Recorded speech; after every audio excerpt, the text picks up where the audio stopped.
नहीं हो या किसी मेन वायर को जॉइंट देकर सप्लाई लेना हो, तो इसीलिए हमें प्रॉपर इलेक्ट्रिकल जॉइंट के बारे में पता होना ज़रूरी है। आमतौर पर वायर, केबल, ओवरहेड लाइन में यूज़ किए जाने वाले जॉइंट नीचे दिए गए हैं। पहला है ट्विस्टेड जॉइंट, उसे हम रैक्टेल जॉइंट भी कहते हैं।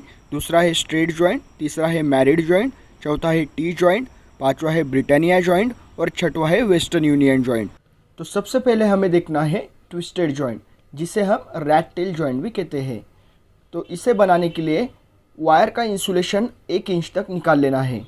उसके बाद दोनों वायर को हमें क्रॉस में पकड़ना है और इसे ट्विस्ट करते जाना है। तो इस तरीके से ये ट्विस्टेड जॉइंट होगा हमारा। कॉम्बिनेशन प्लायर से कस लेना है। तो ये है हमारा ट्विस्टेड जॉइंट। इस प्रकार के जॉइंट का उपयोग हम वही करते हैं जहाँ पर यांत्रिक तनाव यानी मैकेनिकल स्ट्रेस कम हो। इस जॉइंट को अब अगर हम खींचते हैं तो ये जॉइंट आसानी से निकल जाता है। तो इस प्रकार के जॉइंट की मैकेनिकल स्ट्रेंथ अगर हमें बढ़ानी होगी तो हम इसके ऊपर सोल्डर भी कर सकते हैं। तो इस प्रकार के जॉइंट का उपयोग स्विच बोर्ड में लूपिंग करते वक्त या जंक्शन बॉक्स के अंदर भी किया जाता है। तो नेक्स्ट हमें देखना है स्ट्रेट जॉइंट।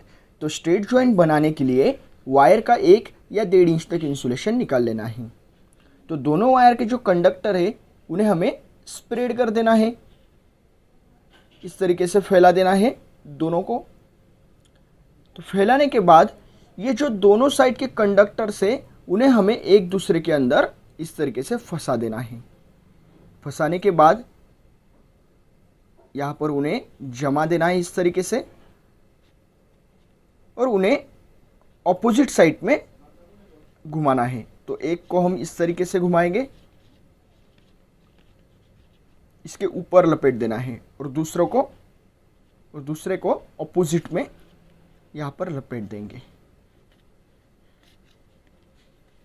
तो इस तरीके से हमारा जो स्ट्रेट जॉइंट है वो स्ट्रेट जॉइंट बन चुका है। यहाँ पर इस प्रकार का जॉइंट बहुत ही मजबूत होता है, इसलिए इस प्रकार के जॉइंट का उपयोग 2 वायर या 2 केबल को एक दूसरे से जोड़ने के लिए किया जाता है। तो नेक्स्ट हमें देखना है मैरिड जॉइंट। तो मैरिड जॉइंट बनाने के लिए वायर का 1 या 1.5 इंच तक इंसुलेशन निकाल लेना है। इंसुलेशन निकालने के बाद जो वायर के कंडक्टर है उन्हें हमें इक्वल पार्ट में डिवाइड कर देना है। जैसे कि ये हाफ हो गए और ये इक्वली हाफ हो गए। तो ये दोनों को हमें एक दूसरे के अंदर इस तरीके से फंसा देना है। देखिए, इस तरीके से फंसा देने के बाद इन्हें ऑपोजिट साइड में लपेटना है। तो एक को इस तरीके से ऑपोजिट साइड में लपेट देंगे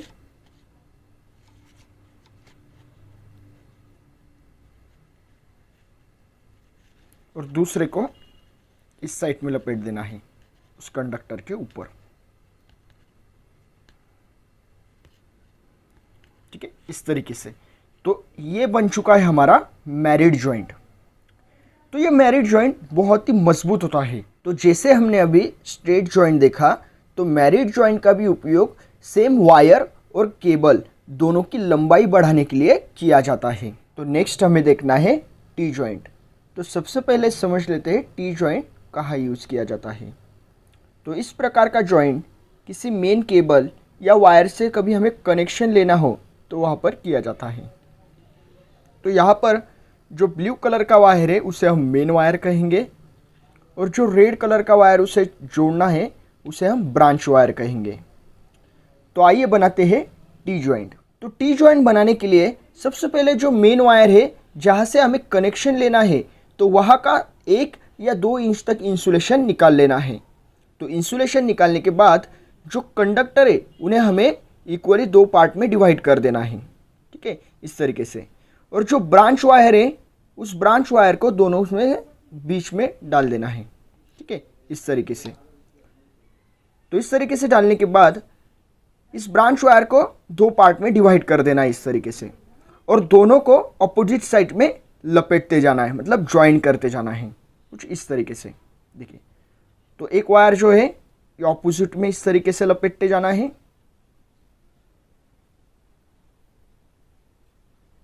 इस तरीके से।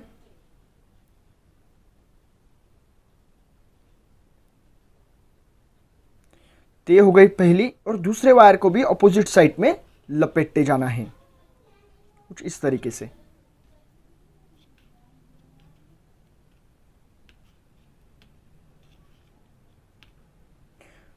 तो दूसरी साइड की भी वायर हमने लपट ली है। तो इस तरीके से हमारा जो टी जॉइंट है वो टी जॉइंट बन चुका है। तो ये टी जॉइंट भी दोस्तों बहुत ही मजबूत होता है। देखिए ये टी जॉइंट भी बहुत ही मजबूत होता है। तो इस टी जॉइंट